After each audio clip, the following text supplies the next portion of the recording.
Welcome to another episode of Million Dollar Stories, where we get to interview authors from all over the world. I think if you have a message to share with the world and you have the courage and the conviction to put it in a book and let the world read about it, then I want to broadcast you as much as possible. The guy that we have today, his name is Lee Vinsel, The Innovation Delusion. That's his book. How our obsession with the new has disrupted the work that matters most. Lee, thank you so much for being here, and tell us a little bit about the genesis behind why you wrote this book. Yeah. Okay. Well, I mean, there's a bit of a backstory to it. You know, innovation had just become such a kind of empty buzzword in so many domains of life, whether it's higher education or journalism or the tech world. It's not like innovation doesn't matter, but the use of the word had just kind of gotten so out of control that it just felt empty to us, Everything's a disruption, right? I think you said that very well. Yes. Exactly. And so, I co-wrote the book with my buddy, Andy Russell. And, we had just kind of gotten sick of the way the word was being used. And then Walter Isaacson's book, The Innovators, How a Group of Hackers, Geniuses, and Geeks Created the Digital Revolution, came out. And Andy joked that we should answer that book with one called The Maintainers, How Bureaucrats, Standards Engineers, and Introverts Create Technologies That Kind of Work Most of the Time. And, and that we just played with that on Twitter and in blogs back when blogs were a thing, and it just kind of took off. Like, what are you talking about? It kind of, it just resonated with people because I think they understood, they saw what we were seeing too. And so the Innovation Delusion, we took a couple of years to write the book and interview a bunch of people. And it's kind of, it's about, first of all, how our use of the word innovation developed historically, because it's a post-World War II thing, and how it actually has use of the word has diverged from actual innovation, because our use of the word innovation is going up and up and up. You can show with quantitative tools. But there's no measure that says our actual innovation is going up and up and up. It's just you can't see it in economic measures. So that's the first thing, is that our talk has kind of diverged from reality. But we also argue that the way we talk about innovation distracts us from other things, like all the maintenance and care and repair work that just keeps our world going, Mm-hmm. And so that's a big part of the book, is just talking about all this work we kind of take for granted, but is really essential to life. Yeah. Well, you did talk about, and I think it might have been in this book or the other one, I just did a quick little review of it, but infrastructure in general. Now, Mm-hmm. I just came back from Utah and I drove Route 66. All right. Oh, wow. I love Classic. the Americana behind that road. Yeah. And nobody drives it anymore, simply because Route 40 or Interstate 40 or all the other roads. And so there's a lot that's being left behind simply because of this obsession to constantly make things faster. Now, you could say it's either good or bad, but is that what you kind of highlight, that certain things that are so great are actually being forgotten? Well, that's part of it. I mean, so we do need to talk about how to put things to bed when they're done, right? I mean, because sometimes we're just it's all right to be all right, we're not going to use that stretch of road anymore. Let's just let the deer and squirrels take it over or whatever, But it's also that, the way U.S. federal policy works, it encourages localities to build bridges and roads and all this stuff. But then they're promising to take care of it, and they don't actually have the tax dollars to do so. So we're erecting all this infrastructure that already we have a lot of badly maintained infrastructure around. That's obvious. Route 66 probably had many stretches that were that way, right? Oh, yes. And then we're continuing to build more without really having any notion of how we're going to pay for that maintenance down the road. Yeah. So it's almost like a short-sightedness that's really crushing the economy, the market, the people, basically, simply because, hey, we can build it, but who's going to maintain it? And then because we're historians and social scientists, one question is what are the incentive structures that are leading people to short-term thinking? Right? Because if we think of an example like the DuPont family, they own the DuPont Corporation. Well, that was their legacy. They were kind of a dynasty, right? That was their legacy. So they did a lot of long-term thinking. They took bets on big things down the road, right? But recently, in the since the 1980s, it's really been driven by quarterly reports and a lot of things that drive corporations and governments to short-term thinking. And so that's part of what we're trying to question. You really put your finger on it, the short-termism, some people call it. Well, a quick little review of your bio. I believe you have a history in Pittsburgh, right? I am in Pittsburgh, Pennsylvania. Did you okay, grow up cool. in Pittsburgh? Because I think you said the mascot of your school was Steelman. Is that right? No, I came from Joliet, Illinois, which is also a Rust Belt town. So we share the Rust Belt, vibe.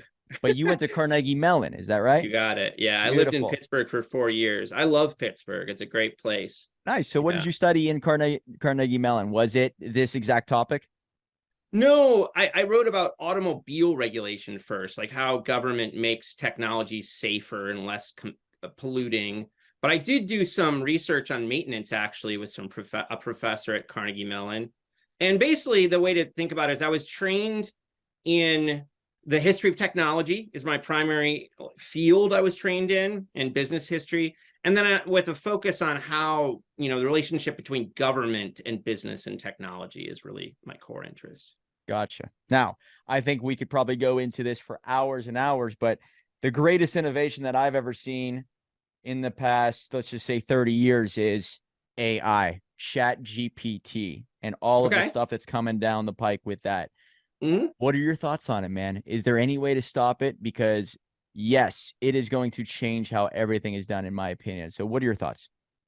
Well, I'm not sure about that yet. I mean, so I think it usually takes a couple years for new technologies to show up in either kind of aggregate economic measures like productivity, for instance, or even for us to have really solid research on like how organizations are adopting and using it and changing their practices. Because if it's going to change the world, it's going to have to be that we're like changing the way our organizations work as a result of this, right?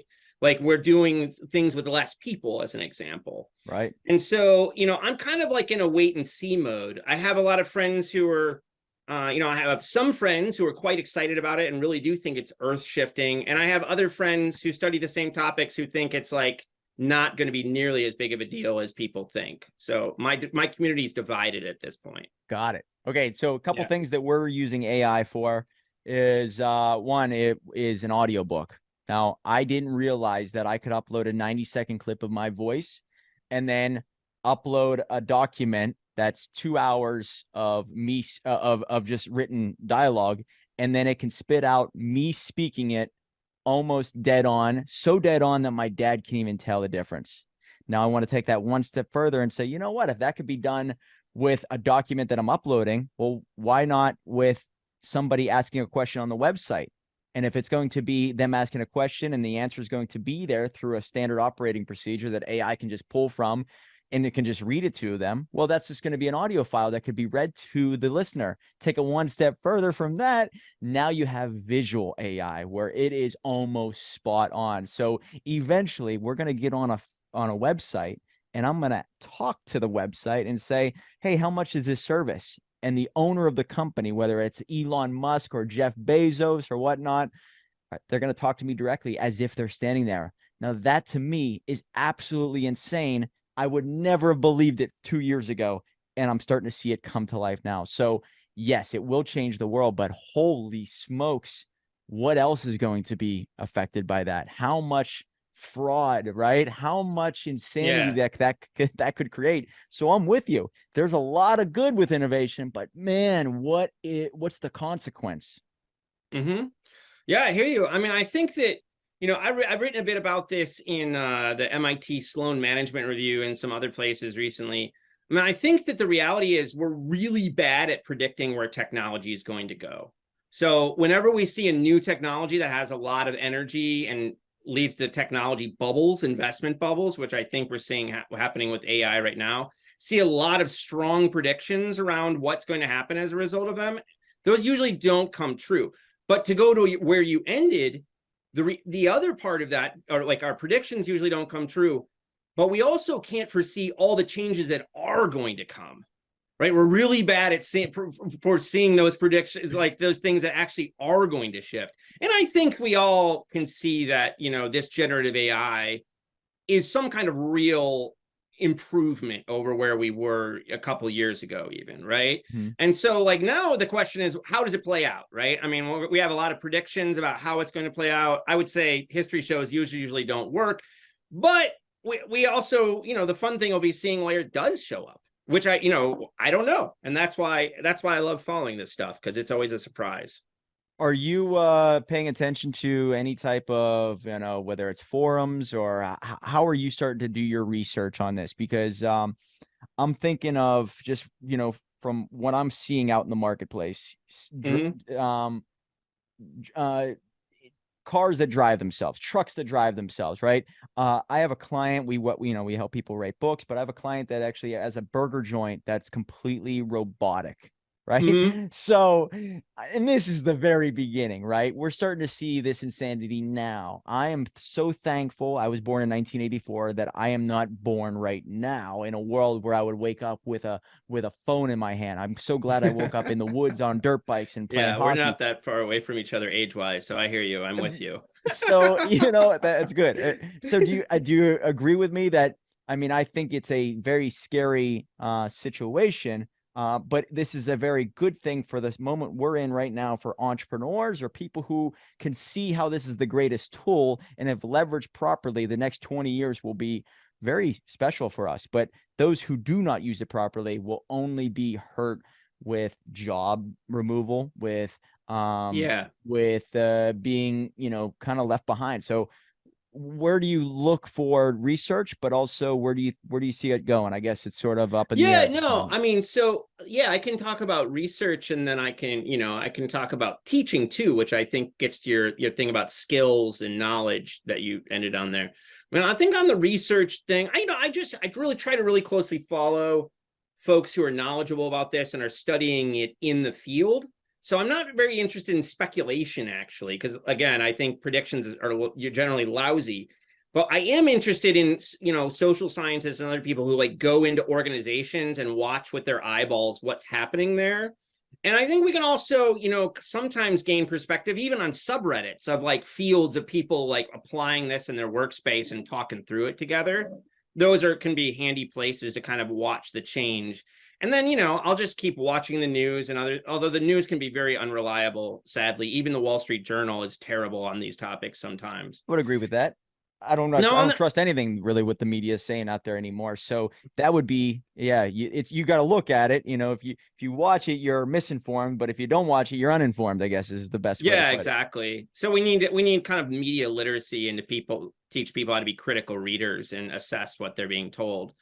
But and that, so that brings to the education thing, I like, as you can probably imagine, in higher education and in K-12, when ChatGPT came out, people really freaked out, right? Totally freaked out. And they're like, oh, this is going to change. That's all. The students are going to be cheating and blah, blah, blah. And it's like, well, actually, if we do our jobs well and work with students to develop essays that they have to, for instance, defend in class orally, and are doing things we probably should have been doing for ages anyway, because frankly the college essay has sucked for years. It's not been great as a tool. Then we'll do better at our jobs, and our students will be better thinkers as a result. And I think one thing that we didn't touch on when you were talking about the potentials of ChatGPT earlier is AI experts like Gary Marcus, as an example. He has a huge Twitter following. He really thinks the so-called hallucination issue, so the fact that AI just like makes stuff up, ChatGPT will just make up citations and facts and totally lie. I mean, it just makes things up right now. OpenAI says they're working on that, but Gary Marcus and other AI experts think that's never going to go away, right? And so then the question becomes like, where can we trust these things to be used, and how are we going to end up using them in organizations and stuff like that to do our work?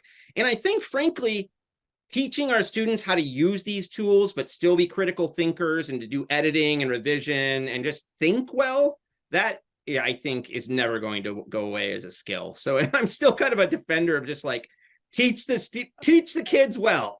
Like, let's do a good job, Yeah. I think that what you bring up a very good point there, where students are going to just rely upon it. and he or she, whoever controls that switchboard, could really brainwash a large population, unless there are many ways to go about getting that information.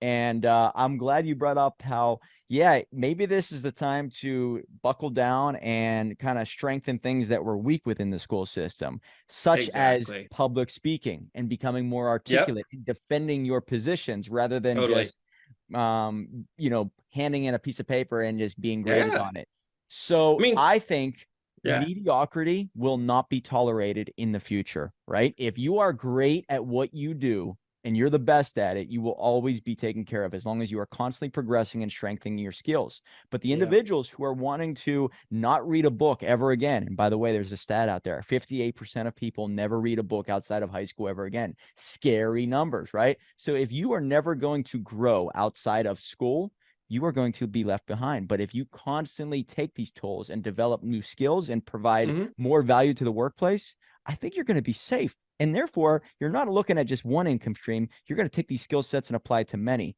So I think it's a great thing for those who are in the know, but the ones who are not, it's going to be like two worlds, I think. So that's my prediction. Yeah. Yeah. I mean, like, and I think that there's people in economics and technology studies who are with you. I think like Tyler Cowen has that book, like Normal is Over, something like that. Hmm. My friend Matt Bean, who looks at robots and AI, has made similar arguments that, like, you're not going to be able to kind of get by with like kind of half-baked approach to things. So I mean, that's a possibility. Yeah. And going back about, like, defending, like being able to speak and then defending your point, I still go back to Socrates and Plato, Oh, and I think, Socrates, like, you're a stoic guy. I can tell. That's great. and Socrates, what's he doing? He's hanging out with people and asking them really probing questions about what they tell him, and I think, like, that is a skill that, being able to hang out in those situations, not freak out, not get angry, and like keep your cool and think on the spot is, a skill that never goes away in terms of value. So, yeah. So this, I'm glad you brought up Socrates. The reason why we have a ghostwriting process in place is because of the Socratic method: question, answer, question, answer. You only get good answers if you have good questions. And I think Mhm. individuals who are constantly asking themselves deeper and deeper questions obtain self-awareness, and that gives them such an advantage over others. Mhm. And so where do you put the responsibility? I mean, for someone to understand where this innovation is going to take us, it's either one of two places. It's either the family system needs to start to understand Yeah. the ability to start asking better questions and becoming more convicted with their approach with life, if that's the best way to put it. They have more Mhm. conviction with where they're going. Or is it the school system? Now, I believe the school system needs some work when it comes to this, because it's all about having individuals think more freely, more independently. So that's where I put the blame. But what do you think is the best approach? Is it No, I'm really? with you, man. I mean, I like, I don't want to do an either or with family and schools, but I mean, I think we both agree that the public school system, especially in this country, is failing us in all kinds of ways. And so then Mhm. we have to think about how we could improve that. And sadly, I think the reality, as economic inequality in our country grows, we're seeing it play out with education too. Like, the kids of poor families and families that don't have much, they're not doing well educationally. And, they're not getting the kind of education and learning how to ask questions, learning how to be mentally fluent that richer kids are. We see that in all kinds of measures. So, like, I mean, yeah, it's real. You're bringing up really deep and difficult questions there, like how to make it so that the poorer families can have enough brain space and time and money to do the things the richer families are doing, and then how to revise our school system. These are two enormous questions that are obviously interlinked in all kinds of ways, because our public school system is based on tax revenues, for instance. But these are very deep questions. So Yeah. it's almost like the beauty is in the eye of the beholder, and it's almost like you could see this innovation and you could see what you want to see, and maybe that's how life is in general. Uh, Yeah. but when it comes to, and I've interviewed hundreds of entrepreneurs, and many of them are multimillionaires, and I realized after interviewing them, it's like they're looking through a different lens. And it's what shaped my career outside of college. I read this book. Have you ever read Rich Dad Poor Dad? Oh yeah, I read that in college. That Okay. was yeah. It changed my life. And so afterwards, I got into real estate, became an entrepreneur, all that. But when I read it, I'm thinking to myself, why didn't my dad teach me this? Well, he might Mhm. not have known. Why didn't the school system give me this book? Did college give you that book? I'm assuming you read it on your own. Yeah, yeah. It was. I knew a guy who was into it. Yeah, Another so college student. Yeah. but to me it was very eye-opening, and I'm thinking to myself, okay, now I'm on the right path, but why wasn't this book given to me when I was younger? Because I think it could have saved a lot of money and a lot of Yeah. time. So what I realized is that the information from the rich given to their kids is way different. So the information, the books are different, right? That's interesting theses. Yeah, I hear you. I mean, So I think the other reality, like there was a classic like Forbes or Fortune article where like the most common denominator between successful entrepreneurs was the fact that they have rich parents, right? And that's because like having wealthy parents buys you bandwidth and kind of gives you a safety net for you to kind of like take risks in a way that a lot of people just can't, because there's living hand to mouth, And so I hear you. And I think that there's a cultural thing, like you're saying, there's what's being conveyed, but there's also these structural things going on that make it that way too. Yeah. And I've read some statistics where the most millionaires in today's society are actually first generation millionaires, and it does come from maybe not their parents were wealthy, but they were given the right resources, and that could be a Mhm. book, or a philosophy on life in general. Yeah. So, Mentors, all that kind of stuff. Yeah. right, yeah. So why wouldn't, if there are 100 millionaires out there saying read these books, listen to these podcasts, listen to Jim Rohn, why wouldn't they just say the school system, all right, so you guys are all wealthy and millionaires, what are you guys teaching your kids? We're going to take that and put it into our school, and hopefully they can become free and successful too. Why isn't that happening? I know that's Well, a I mean, deep question for you, no, but no, what no, is that? I think you're putting your finger on how we just don't teach really practical stuff in school anymore in ways that, we never taught what you're pointing to, but we used to teach like bookkeeping and kind of fiscal responsibility and even basic investment stuff in classes. And there was home ec and there was all these other kinds of things. Gone, right? It's all gone. We've become extremely focused on getting students into college in ways that are unhealthy, frankly. And it's all college prep. And and so it's become very brainy and not practical. And just to drive your point home, I'm not wealthy by any means, but I am a college professor, so I have time, and I have enough resources that I can give my children opportunities that many other children in this country don't have. But I also, like my daughter's into making slime. It's like this stuff it's like this whole scene right now. And so, she's opened up like a slime business, and we've talked about how branding and how all these things work. And, I've taken my kids to the industrial design studios on Virginia Tech's campus where I teach, and shown them the 3D printing labs and like all the kind of machines that are around and how design education works. And so that's wonderful for my children, and they get an immense amount out of it. I bet it will do well by them in the future. But just think about all the kids who aren't getting those kinds of, aren't being exposed to all these ideas. So yeah, man, I hear what you're saying. I mean, I think there's all kinds of things we're not passing down, sadly, between families and schools. Yeah.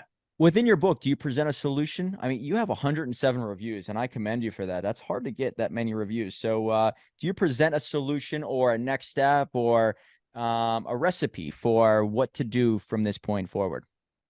Well, we really focus the solution side of it. I could write a whole other book on how we could do innovation and innovation policy better, but that's not this book. So this book really focuses on how to do maintenance and like operations better, basically how to run businesses and keep things going, including infrastructure.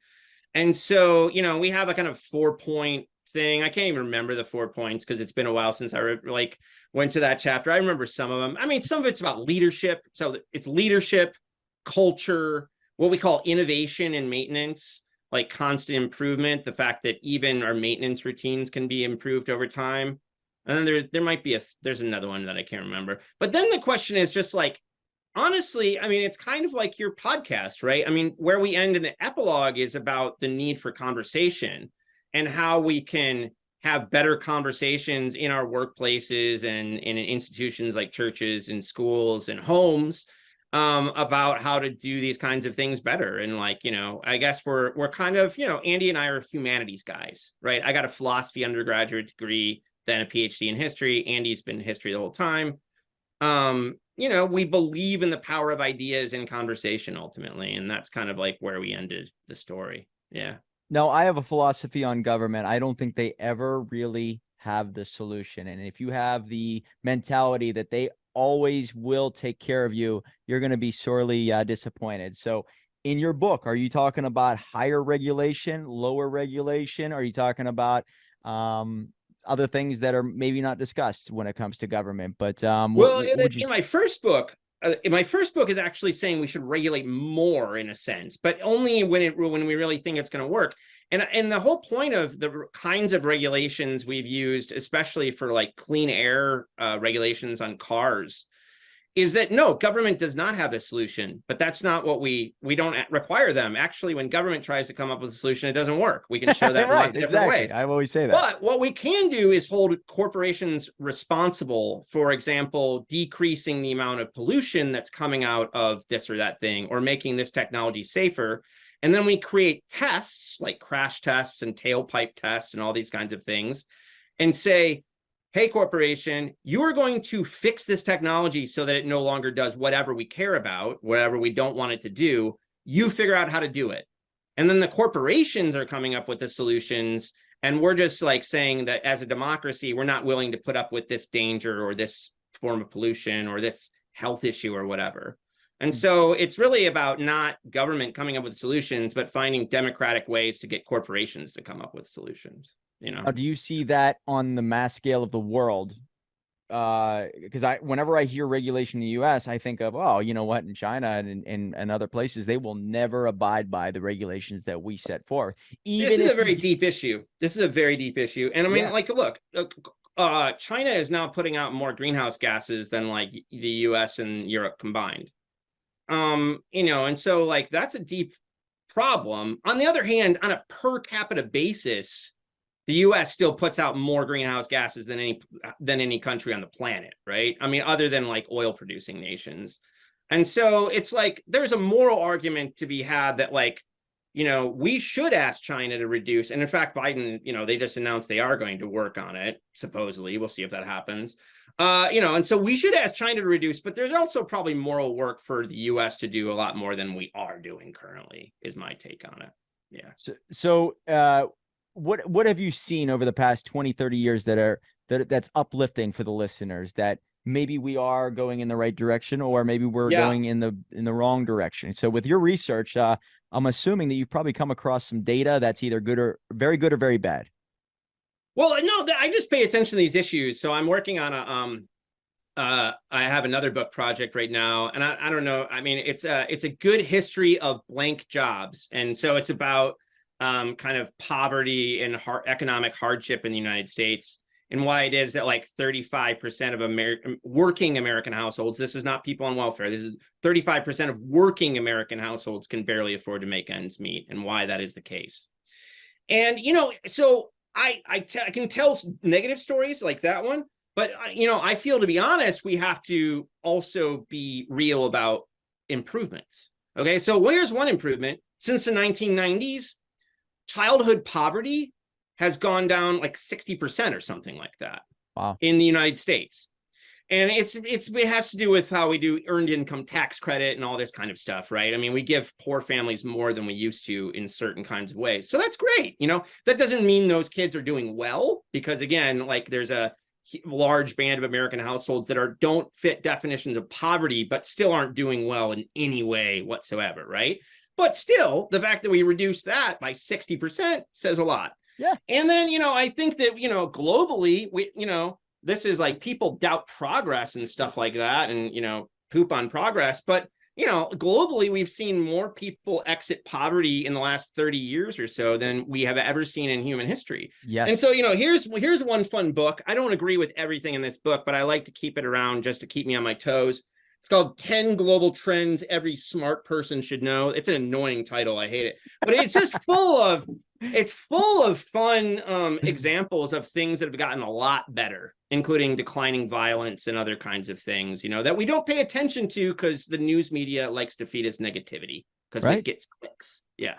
Yeah. And I mean, I think over the past 30 years, when you involve the internet and then you have certain programs like the Fivers of the world or virtual assistants, I just look at so much opportunity has been given to us that if you have your eyes open and if you're being fed the right information, you can do wonders with what has been given to us. So I look at this as the greatest time to be alive. I'm so thankful we have all these tools and resources. Mm-hmm. Eventually, when you get into all kinds of internet regulation, and it always scares me what YouTube's doing and Google's doing, but as You're long as scared of censorship. Is that what you mean? yeah, for sure. Because all you got to do is get a couple people in a room that say, you know what, we don't want people to know how to become free financially. So we're going to limit this, and this, and therefore that can't be seen, or it's going to be on the third page of Google.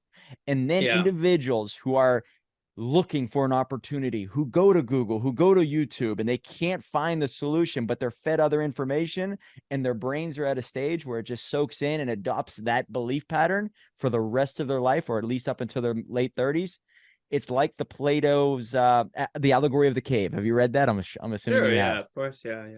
There's a moment in time where individuals will either wake up or stay asleep, or choose to stay asleep. It's almost like the pain is too great for me to open up my eyes and go outside that cave, that it's better to stay inside. So it's better for individuals to do this at a young age. And I think that with censorship, it limits that. So with innovation, it's great with everything that's happening, but you're getting a lot of control. The moment that, and we can get very deep into this, but the moment that you get into the mark of the beast, or you start to have little chips in you to pay for things, great innovation, it sounds like, very scary, because it could be very much a control lever for individuals. So that's where I think it could go, but you got to be awake and you got to be open to seeing the right information. So I think it's very good at this time, very bad for people who are not accessing the right information, though.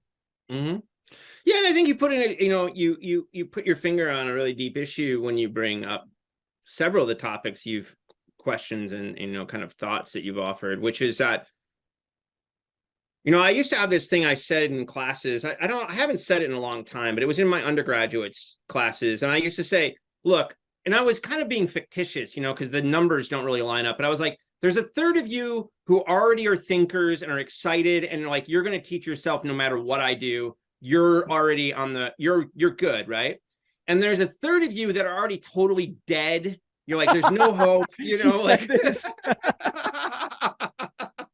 Like, there's nothing I can do to make you screwed in life. Get out. Yeah. And then like, there's a third of you who are on the fence. It's not clear where you're going to go, and you're the people I'm reaching out to, right? In the hope that you'll fall to the right side. I know what you're saying. I know exactly what you're saying. Somewhere you are helpless and hopeless. You're gone. Yeah. Yeah, and it's like, I don't actually, it's not like I literally believe this. It's a little like a stand-up comedy bit. But the point is like, where does the drive to learn and improve ourselves come from? I think this is like where spirituality, whether it's Buddhism or Christianity or like the Socratic tradition, philosophy, we don't know, actually. We have no idea. And we can say that like, it comes down to good families, but we all know good families who have kids who like fall off the cliff or whatever, and we have kids who go through great school systems. They've been provided every opportunity that the planet can give a person, and they don't do that. And so, we can tell stories and we can talk about how to do better. But I think this soul thing you keep pointing to without really using the word is a deep question that we don't know the answer to, Wow. Yeah. It makes me think of a question, and kind of ties into what you just said, but would you rather be middle class making $40,000 a year right now, or would you want to be the richest man in the world 200 years ago?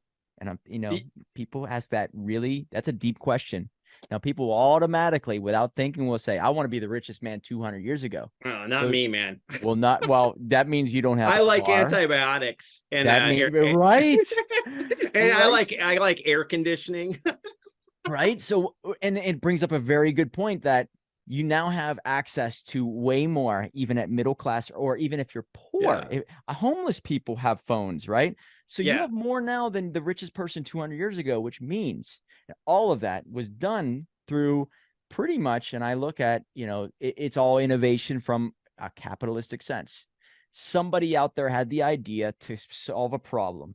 And maybe that is the guiding light here, that no matter where we go, I think there will be people in power or out there as entrepreneurs or anybody who can maybe solve problems will always make sure that if there's a problem, very much like Vanilla Ice, somebody will solve it. All right. Yeah. And that's the beautiful part about this, that innovation will guide us the right way. But if you use it the wrong way, or you let somebody else use it the wrong way, you just got to be smart enough to know that those individuals are the evil ones that you got to stay away from or fight as much as you possibly can. Yeah, I mean, I think that capitalism is tremendously powerful when it comes to innovation and technological change and business model change and all these things. And you can just see it in growth curves. I just show students like a curve of output per capita, like GDP per capita, how much we produce per person, in the United States. Or in the world, actually. And it's like, it hugs the line. It's from 0 to 2000 is the curve, hugs the line until like, when capitalism basically starts to take off in the 19th or 18th century. And then it just goes up. And, my old joke is if it goes up any higher, if it got any steeper, it would come out and poke you right in your eyeball. I mean, that's how high it's going, right? But I think like we have to be realistic about the blind spots of capitalism too, right? I mean, the things that capitalism's not great at. And, there's a lot of them. Keeping up infrastructure, we're not always great at. Pollution control, we're not great at. Like people would have died, many more thousands of people would have died from heart attacks, from smog, if we hadn't limited the number of emissions coming out of cars, as an example. Well, the automakers were not going to solve that problem just out of the goodness of their hearts, because it was expensive. And, and they were going to have to raise the prices of cars to deal with it. So like, we have to be realistic about like, capitalism is extremely powerful and it gives us all kinds of new unforeseen things. We also have to be realistic about where it's not so great and where we need kind of like extra forms of juice here and there, is my take on these things. Great point. Now, here, I will combat you a little bit with that. So the first car, would you say the first car ever made, was it electrical or gas powered? Do you know? You know the answer to that? I mean, the Benz tricycle was a gas driven, it was an internal combustion engine driven vehicle, but there were not only electric cars, but also steam driven cars in the first decades when cars came out. So we had no idea what was ultimately going to power it. Yeah. True. But the first car 40 years prior to the first gas powered car was an electric car. And was that, what year is it? I believe it's 1837, somewhere in that area. I got to look it up, but it's fascinating that the first car was electric by years before a gas powered one. And what's fascinating about that is it's a locomotive. Yeah. Okay. It tried, right. Mm-hmm. The market was there, but the technology was not there. So in time, I don't know if, all right, so yeah, you have the regulation, all that. You're right that maybe there'd be so much smog in California unless they fix the issue. But what if with time, the entrepreneur out there who says, you know what, I am an electric car maker, technology is available, buy my car, let the free market decide. Do you want the cloudy car that's putting out all kinds of crazy gases, or do you want mine? And so I have this philosophy, whether right or wrong, that the market will always choose the better path for society, right? Let the market decide. So, there is something to be said about those regulations that were put in place, especially in California, which led into certain dirt bikes and cars not giving out the gases that they once did. But if you have enough of a timeline, I think society chooses the right path eventually. Well, I mean, this is the libertarian position. I don't think it gets us to, pollution control and other health regulations fast enough, frankly. I think it would have taken a lot longer. But I also think we have to think about the role government is playing in making EVs like a reality right now. Tesla and other electric car companies are highly dependent on subsidies. tax subsidies, especially Yes. at the consumer level. And Yes. so, I mean, like, yeah, it looks like we're in an electric transition. And for the most part, I think that's good, though. My friend Bob Charette wrote a wonderful series called the EV Transition Explained. You should check out. It's on IEEE Spectrum. It's now an ebook. It's amazing, showing all the problems with EVs we're not talking about. Wow. There's so many, but I think it's generally a good thing, something to be, for us to be pushed for. But the government's playing a huge role in all kinds of ways in us making this transition. I would say good and bad, right? Because like by ordering EVs to be the only vehicles, and as California and some other states in 12 years, I believe, or 2032, I think. Maybe that's it. I think we're going to see a number of big problems emerge with that push. And so I don't think we're doing this smartly, actually. I wouldn't do it the way they're doing it. But anyway, I think we have to be realistic that government plays all kinds of beneficial roles in how technological change happens. It's not just regulation, it's also research and sub-tax cuts and all kinds of, government spending, defense spending and stuff that gave us the internet, and so many other things came out of it. That we have to be realistic about the whole picture government plays in this way. Yeah, it's almost it's a necessary evil. And stepping one side over to the medical world, you talk about innovation with that. Even there's a lot of negative things coming down the pike, I believe, in the medical world. Too much innovation, right? It gets into it can be. It's this pseudoscience that, all right, since you have a headache, it's not the fact that you're not getting enough sleep or not drinking enough water or eating like shit. Just take this pill right here, right? Just take this right here. So it's that's it. And I guarantee this fixes that headache, but it could create 5 other ones. So medically, I don't know if innovation is on our side. Yes, maybe we're living longer on average, but we're not living longer, period, right? There were people back 300 years ago who lived to 95, 100 years old, right? Well, no, we know that in recent years, life expectancy in the U.S. is declining, especially amongst men. There's a wonderful book. It's kind of philosophical. It's called Medical Nihilism by something Stegegna. Nihilism, and it just shows that how rarely the medicines we use today actually like contribute that much to quality of life or extended life or anything like that. Agreed. And Andy and I joke that the opioid crisis is an innovation story. It's not something people want to talk about, but it's definitely innovation. It's getting a new product out there. It killed hundreds of thousands of people. It was terrible, but it's an innovation story, right? It's a new thing getting out in the world. We joke about crack cocaine is also an innovation story. It involved risky entrepreneurship called drug dealing, but it's still about innovation, So, I mean, I'm with you. I mean, I think there's all kinds of, things, pills and medicines we've introduced that show, like antidepressants. How effective are they? We don't, it's a wash, basically.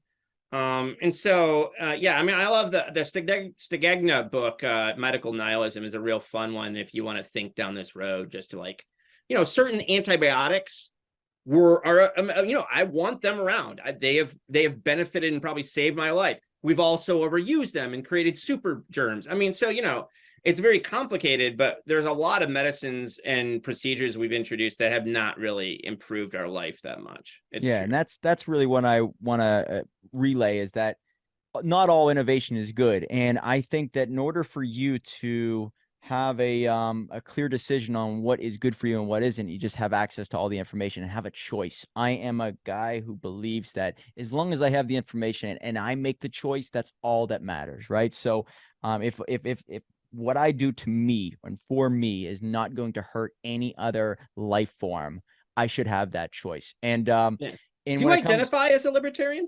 I would say yes. I'm close to it. I wouldn't say I'm close to it. There's a lot of libertarians out there who I don't really, I look at and say, I've never voted for a libertarian on the ticket. But I truly love the act of freedom and freedom in general.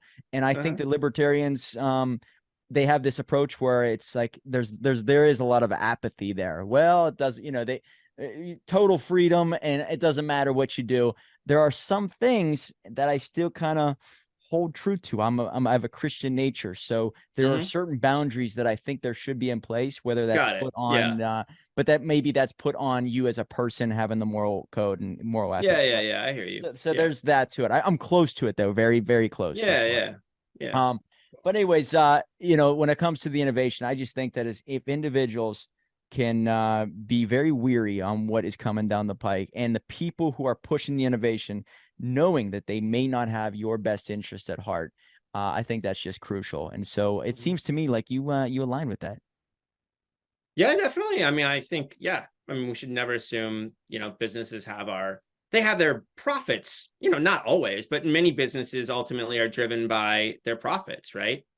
And so sometimes that does not align with human well-being on any dimension. And so, or, the dimension of users and even non-users if it's pollution. So, I mean, I think that we just need to be realistic about that. Sometimes like certain kinds of interests do not align with the public good, or even the individual good ultimately. Yeah. Right. So, the best way to get a hold of you, I mean, you have multiple books. You have 2 books right now. You're working on a 3rd one, I think you said, right? Oh, yeah, and a 4th one and a 5th one. I mean, it'll go on forever. You're a writer at heart. One question I ask, outside of the books that you have written, what is a book that you recommend for the listeners, right? So we are all about life-changing, defining moment books. What's one that you recommend to our listeners? Give me one. So there's the book, it's not even out yet, but it's kind of come out in the new year, and it's pretty exciting. I think I would love for you to read it, and then you should bring Ben on and you guys can argue about it, because I think some of it would ruffle your feathers, but it'd be awesome. It's called, I like those type of conversations, by the way. It seems like we agree with a lot. We couldn't get into the battle, but I mean, it's just like, I don't understand why people can't have friendly disagreements and riff. I mean, we don't have to hate each other, right? It's by my Ben, that too. It's by my friend Benjamin Waterhouse. The book's called One Day I'll Work for Myself: The Dream and Delusion That Conquered America. And he really goes after the kind of entrepreneurship. Let him at me. Let him at me. Let's go, baby. Yeah, and he says it just doesn't work out that well. Most people fail and they never get back up, blah, blah, blah. And, and so I think it would be a fun book for you to check out, and also to have Ben on to riff with. You guys could have fun together. Yeah. Dude, I'll even show up. It could be a 3-way conversation. I could be like the other voice in the room. It'd be fun. Please. I would love that intro, just because I think that'd be very interesting. The reason why is, if you know anything about my story, entrepreneurship has not only defined me as a person, it gave me self-awareness, but it set me free. It gave me everything I've ever wanted. So individuals, and I didn't grow up in a household that was entrepreneur-like. It was a family that was against basically my want for starting a business from nothing. And it's not that they didn't want me to start a business. It was they were afraid that I would fail. And yes, I failed 4 times and $300,000 in debt, but my 5th business succeeded, and I made some money, and it turned into a whole other machine outside of that. So I believe entrepreneurship and capitalism is the key to health, wealth, and happiness. So get him on the podcast. You guys could go at it for ages. I would listen to that. That sounds like a hoot. Yeah. I mean, he would say that you're the exception, and I think statistically we can show that.